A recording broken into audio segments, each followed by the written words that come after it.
মাননীয় স্বরাষ্ট্রমন্ত্রী যখন সংসদে এসেছেন 1991 সালে, আর আমি জন্ম হয়েছি 1998 সালে। আর্লি এজে পার্লামেন্টে আসাটা একটা সৌভাগ্যের বিষয়।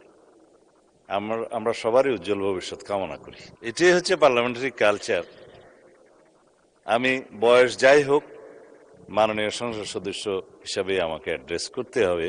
সম্বোধন করার ক্ষেত্রে যদি ভুল হয়ে থাকে সেটা আমি অ্যাকনোলেজ করছি, কারণ আমার এই সংসদে আমি আসছি, আমার 27.5 বছর বয়স। সেখানে মাননীয় স্বরাষ্ট্রমন্ত্রী যখন সংসদে এসেছেন 1991 সালে, আর আমি জন্ম হয়েছি 1998 সালে। তো সেই জায়গাতে যদি কনভেনশনাল যে ভুল আছে, আমরা সেগুলো সংশোধন করতেও রাজি। আমাদের যখনই আমাদেরকে নোটিশ করবেন আমরা সেটাকে সংশোধন করে নেব। ধন্যবাদ। ধন্যবাদ মাননীয় সদস্য। We are learning every day. মাননীয় স্পিকার, আপনাকে ধন্যবাদ। এটাই হচ্ছে পার্লামেন্টারি কালচার।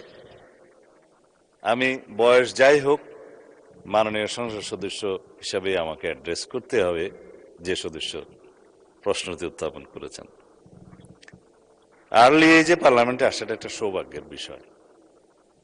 আমরা সবারই উজ্জ্বল ভবিষ্যৎ কামনা করি। যেই মানে আমরা যে সময় এমপি হয়েছি তার চাইতেও আরো 8-10 বছর পরে জন্ম নেওয়াটা সৌভাগ্যের বিষয়, কারণ তার আগে সামরিক শাসনের সময় ছিল।